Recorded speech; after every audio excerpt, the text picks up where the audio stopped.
the Anaheim Convention Center, WonderCon 2019. It feels like we were just at San Diego Comic-Con, but here we are. It's March, and it's time to prepare for the show. As we're recording this, we're a little over 2 weeks out, so we're going to revisit, add this to our library of visual guides. We've studied what has been announced so far by Comic-Con International and every piece of information we have as of recording, and we're going to share with you some tips, strategies. We're very familiar with the convention center, the convention, and just this surrounding area with downtown Disney and all of that. So we'll talk a little bit about all that, hopefully give you a little bit more information so that you have a good time. At the end of the day, our goal with our guides is always just to help you try to maximize your fun and hopefully minimize some of the expenses. So as we're standing here, we are in front of the Anaheim Convention Center, obviously. WonderCon returning next door to the House of Mouse here. That brings with it a lot of unique kind of challenges and advantages, and so we'll cover those, talk a little bit about how Downtown Disney or Toy Story or some of those play into everything. But before we get to that, as of recording, tickets still are available for all 3 days, so you might want to get on that, and we'll see if by the time this video makes its way to YouTube, if they're still there. Last year, the tickets sold out, if we're kind of doing an apples and apples comparison, they sold out basically right about today for Saturday. So check that out. It's a really good value in terms of the overall convention world. We cover a ton of shows. We're over 15 for 2019 already, and what they put together here at WonderCon is really exceptional for the price, and so highly suggest checking it out if you've not already done that. Now, if you are getting your tickets, beware. If you didn't purchase before February 14th, that means your badges will not be shipped to you. Also, if you're an international attendee, it means you're going to be picking up your badges here. You can go ahead and head over to Hall E, but there is incentive not only for the badges, I'm sorry, for the mailing for the earlier people maybe looking at next year, but also we'll talk about the exclusives and the signings portal, because that all has to be put in the very near future here too. Now, the convention itself uses RFID chip readers, and that's been something kind of relatively new to the convention world in the last couple of years. There's a few designated locations surrounding, so it forms a whole perimeter around the con. So if you're coming out without a badge, just beware, you're not going to be able to get to this kind of fountain area or anywhere in here where a lot of like the cosplayers do the photo shoots and all of that, because it's going to be locked down. You're going to have food trucks behind us here over in kind of that quad area. Then you're going to have the RFID, and so you're going to need a badge, and badge for each day. You know, if you have a Friday badge, you're only going to be able to access any of this area on Friday. So it's not just the floor that's limited to the day of the badge, but also this surrounding area. So beware of that and make sure to plan accordingly. For the cosplayers out there, make sure you're going to have to go to weapon check, just a real quick Grand Plaza, I'm sorry, it's in the Grand Plaza outside lobby B and C in the north building. So we'll get over more by the north building there, but it is something to plan. Everything in terms of this world now with more security, RFID, you just never know where things can get kind of a log jam, so you do want to give yourself time. We'll talk in just a second here a little bit about parking too, because that figures in as well. Now, a new thing this year is how they're doing the signings with this kind of, I mean, they added in the lottery type system last year with the online portal, but this year they've added in credits. So if you've already bought your ticket, you probably know this. And you can also head over to sdccblog.com where they did a full article on it. There's also a great FAQ over at CCI has on their WonderCon page there, going into all the details of how that works with the credits. But it basically allows you to put more of an emphasis on the things that you're most interested in and less on the ones that you're not. So moving away from a system where you can just enter in for everything. This way it's going to make you a little bit more focused. But the limit, or the final due date to enter into that, is March 19th at noon. So if you've not already done that, again, we've got a small window of time here. It's also, again, incentive to get your tickets earlier if you've not already done that, is something to think about. So entering into that lottery does give you a chance at some of these big signings from WB, Fox, DC, you know, some great talent there, whether it's in the comic world or in the celebrity world. And it's a big thing to know. I mean, we got some questions on social media, on YouTube, about just kind of how does the celeb scene work? Can you take selfies, get autographs, things like that? When we're talking about those bigger guests that come from a Fox, you know, the Dark Phoenix cast coming, for example, those are going to be run through this system. If you are a winner, then you'll be able to get something signed. Normally, the way these work, they have some sort of pre-selected print that they have, and you'll get to get that signed. Maybe you'll get a picture in, maybe not. It really is kind of a well-oiled, fast-moving machine in most cases, and so there's not usually a lot of time for FaceTime, for conversation, and usually they don't allow you to bring things to get signed in those cases. But it never hurts to ask, and I think just a general rule of thumb for every convention, every theme park thing, whatever we do when we're talking, it never hurts to ask, and usually it doesn't hurt to ask a few different people to make sure you get a consistent answer that really makes sense to you. Now, to talk a little bit about the facilities then in just the near area, there is great value at the Anaheim Convention Center with staying near if you can. One of the positives of having Disneyland here is there are a lot of hotels. The Disneyland Good Neighbor hotels are always pretty well kept up hotels, motels within walking distance of the park and thus walking distance of here. So you don't have to stay necessarily at the Marriott or the Hilton right here on the doorsteps. But there's lots of great places. We've stayed out towards the Clarion, the Alpine across the way. You know, none of them as nice as the Hilton Marriott, but it does have a lot of value because you're parked right there, and it becomes a mess here around WonderCon on the streets when it comes to traffic. So do beware, plan to get here really early. You know, even if you're not worried about getting that certain exclusive or getting on the floor extra early, I would really suggest being here, you know, a good couple hours before the opening of the doors if you want to try and avoid a lot of the drama that comes with the traffic. Now, another plus here, you know, it's a negative having all the all of the customers and traffic that also comes with having Disneyland there, but you do have the Toy Story lot right behind us, and they've kind of fluctuated in how they handle convention attendees. Sometimes they're waving people in, sometimes they're saying no convention attendees. Either way, it's an open lot there. Another free, or not free in terms of price, but in terms of some free spaces. Obviously, Disneyland is equipped to handle a lot of people, and so that's another option to look at. The hotels, another thing, I mean, you've got your food trucks here, but also in both hotels, you've got a few different food options, so you can check them out. They are all pricey. We love Submarino. We get the large sub. We split it, a drink. It's like 20 bucks for lunch, so it's not too bad because the two of us are splitting it. But yeah, if you were one person grabbing that, 20 bucks for lunch is quite a bit.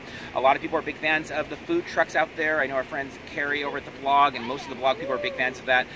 There's a ton of selection of that in the center of the quad here before you get to the RFID check-in area, so that's all really cool too. So let's go ahead and move spots here. We'll head over more closer to the convention center and talk a little about how the floor is laid out and what you can expect at the various halls. All right, so let's talk a little bit about the floor. If you follow along with us, you know the floor is my personal favorite part of any con. And when we come to WonderCon, we've got that nice big floor with carpeting, easier on your feet. Just you know, it's one of those first carpet cons of the year, like an Anime Expo or San Diego Comic-Con. It's just a whole different vibe when you're walking on the big floor with big booths like DC with Batman and Superman and all that in the sky above you. It's really cool. But behind us there, so we've got scene. Let's just talk about the floor a little bit. Now, first off, I just really suggest heading over and checking out the full exhibitor list there, getting familiar with the map. Definitely, this is a show that can really sucker punch people, meaning people think, it's not Comic-Con, I don't need to prepare so much. And then they get there and like, whoa, this is a big show. It does take a lot of time. So I would definitely familiarize yourself with the show floor beforehand and not just take our video talking lightly about it. But in C, Hall C is mostly dedicated to gaming, Artist Alley, there's a signing area there. The Comic-Con Museum, which I'm really curious to see what that booth setup looks like, is going to be there from CCI. And then you've got Funimation, a great booth there for anime. And then we make our way over to B, which is really kind of the heart of the show. It's right at the center. That is where you're greeted with the big DC booth there. IDW, Skybound, Graffiti. They just announced actually today some of their exclusives, which is cool to check out there. Bandai, the official WonderCon merch, which also they've got some really cool stuff, especially like the Batman shirt that was literally just announced a couple hours before we're recording this. And then down at the end over there, we do have Hall A. That is like Comic Central in a lot of ways. It's the gold and silver pavilion. So many amazing wall books. Even if you're not a hardcore comic fan, if you're not a comic collector, definitely spend some time over there just checking out these books because they are fantastic. Most of them, at least for us, are way more than we can ever spend on a comic, but they're still worth checking out. You know, everything that's in the films today, a lot of it's going to be their picture for the first time on those walls, and cool stuff to see there. You know, one suggestion as you're coming in is if there's specific companies you're interested in, follow those companies, follow those creators, take a look at Artist Alley, see what, or at the SCCC blog, what they are plugging in terms of who's sharing, what exclusives they have, prints, all that stuff, and then follow those creators and see what they're sharing, because a lot of them will have little giveaways or special cool things that they're doing throughout the con. Twitter, as with Comic-Con, is the most valuable form of social media here, so even if you're not a Twitter person, it's going to be far more valuable to you at WonderCon than Facebook or Instagram or any of that. It's just the information travels too fast, and that's really where it gets pushed out most notably there. Last thing we want to really note on shopping here is this has never for us been much of a Sunday sale show, and when you attend a lot of conventions you find shows really vary. A lot of shows you can go to, and if you're able to hang on till Sunday, you find a lot of good sales. historically, we haven't found a ton of sales here. I think vendors do pretty well, exhibitors do pretty well. A lot of things do sell out. So if there's something you really like, you know, we always suggest the same thing at cons. If there's something you really want, then, you know, you can forward it, get it. If there's something you think you can wait on, always put it on a list. Note the aisle number so you can return back on Sunday, see if it's still there, see if the price. But historically, we haven't found a ton of sales on Sunday. So it has been, you know, a lot of things are priced Friday the same as Sunday. So just kind of an FYI there. All right, with that being said, let's go ahead and make our way down towards the arena, talk a little bit about the panels. All right, so and behind us here, we've got the big arena. We really like it as a place to watch panels. It's pretty big all the way around, lots of seating. Yeah, there's some bad angles from the sides and stuff, but overall it does, I think, a really good job. It works perfectly here for WonderCon, and there's some big panels coming here. You've got Dark Phoenix from Fox, you've got Tolkien coming, you've got WB with a slot, maybe it'll be Yalarona, maybe it'll be Shazam, you know, Marvel, Agents of S.H.I.E.L.D., Fear the Walking Dead, Twilight Zone has a panel in a bit smaller of a room, but overall you've got a really good panel schedule there with a lot of celebs coming out, so if that's your thing. At the same time, you've got some great comic guests here, Jim Lee, Scott Snyder, Greg Capullo, etc. Between the arena and then the newly expanded North building here, there's a lot of decent-sized rooms for panels, but make sure to check out, you know, what's going on, just like with San Diego Comic-Con, what's in the panel room after. Verify. They don't normally clear rooms, but you know, you always want to check those things if there's anything you really want to see. Over at the San Diego Comic-Con unofficial blog, they did a breakdown of the room sizes, so that's always helpful to know, does this room fit 500 or 5,000? Because obviously that's going to change what you do, but at the end of the day, it's all supply and demand. The more popular a panel is with you, potentially the more popular it's going to be with others. You want to plan accordingly of how early you get there. Again, this is where Twitter comes in handy. I know for us at all the cons we attend, particularly San Diego and WonderCon though, we're really watching Twitter, browsing the hashtag, following along with those key accounts that keep track of things, and letting people know how much room is in a room, so we can kind of plan out, is it time to head over there yet? Can we spend a little bit longer on the floor? Again, we'll be doing this on social media for sure. Also, again, San Diego Comic-Con unofficial blog, you can follow along with them, and they'll be tweeting a lot of that sort of stuff as well. But a really great collection of things. And definitely, we always suggest the WB, since 2006, they've done their kind of after hours, but it starts at 7 o'clock on Friday. They always have some sort of DC movie that they're premiering. It's a really fun tradition. This year, it's Justice League versus the Fatal Five. It's really kind of a fun way to end the first day of the con, hang out. It just feels like you're at the movies or something. Grab some popcorn, watch the movie unfold, and just kind of take it all in here. And you know, by the time you're finishing, it's 9, 10 at night, ready to go to bed and maybe hit the con the next morning. So with that being said, now we're going to talk a little bit about some of the things outside of the convention center. Maybe you don't want to check out that WB DC panel at night. Maybe you want to head over to downtown Disney. Maybe you want to go find some cheap food at one of the surrounding areas. Let's go talk a little bit about that. All right, so let's talk about some of the resources, because again, an advantage of being near Disneyland is you have a ton of options in terms of little convenience stores. You've got a Walgreens and a CVS literally right across the street from each other. So not that anything here is going to necessarily be as great prices heading a few blocks down to maybe something like a Target or another grocery store or something, but you do have some things that are much cheaper than buying at the hotel. So, you know, if you're coming in and you're not already bringing your water or snacks and you're staying down here, you know, definitely hit up the CVS or the Walgreens. They also have like ready-made sandwiches, salads, a lot of things that may be a little bit easier and tastier potentially than some of the food that you'll find at the convention floor. Definitely a lot quicker than something like the food trucks or a lot of the other food options around here, even though you're going to have to tap out and head down. Now again, that perimeter is going to extend all the way over here, so if you're staying, you know, down that way, you're going to have to make your way in. If you're staying at one of the Disney hotels, I mean, it's going to be clearly marked where all the RFID spots are. Comic-Con's very good at communicating that type of stuff. We'll be sharing it as well. It'll be very obvious where you need to go to tap in. Now let's talk a little bit about downtown Disney, because downtown Disney has a ton of options for food, drink. You can go bowling there. There's a Lego store. The you know, Trader Sam's is a great kind of themed bar that they have. Lots of fun stuff with all of that. But do beware, it's going to be busy. It's going to be very crowded on a WonderCon weekend, so plan accordingly.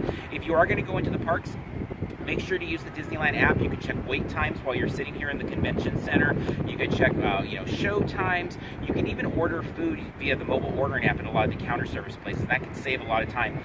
Do know, if you're not, you know, very frequent visitor to Disneyland, though, it is a big spot these days in terms of crowds and in terms of security. The security now goes goes all the way from downtown Disney. So entering downtown Disney or on the Disneyland side over here, either way you have to go through security.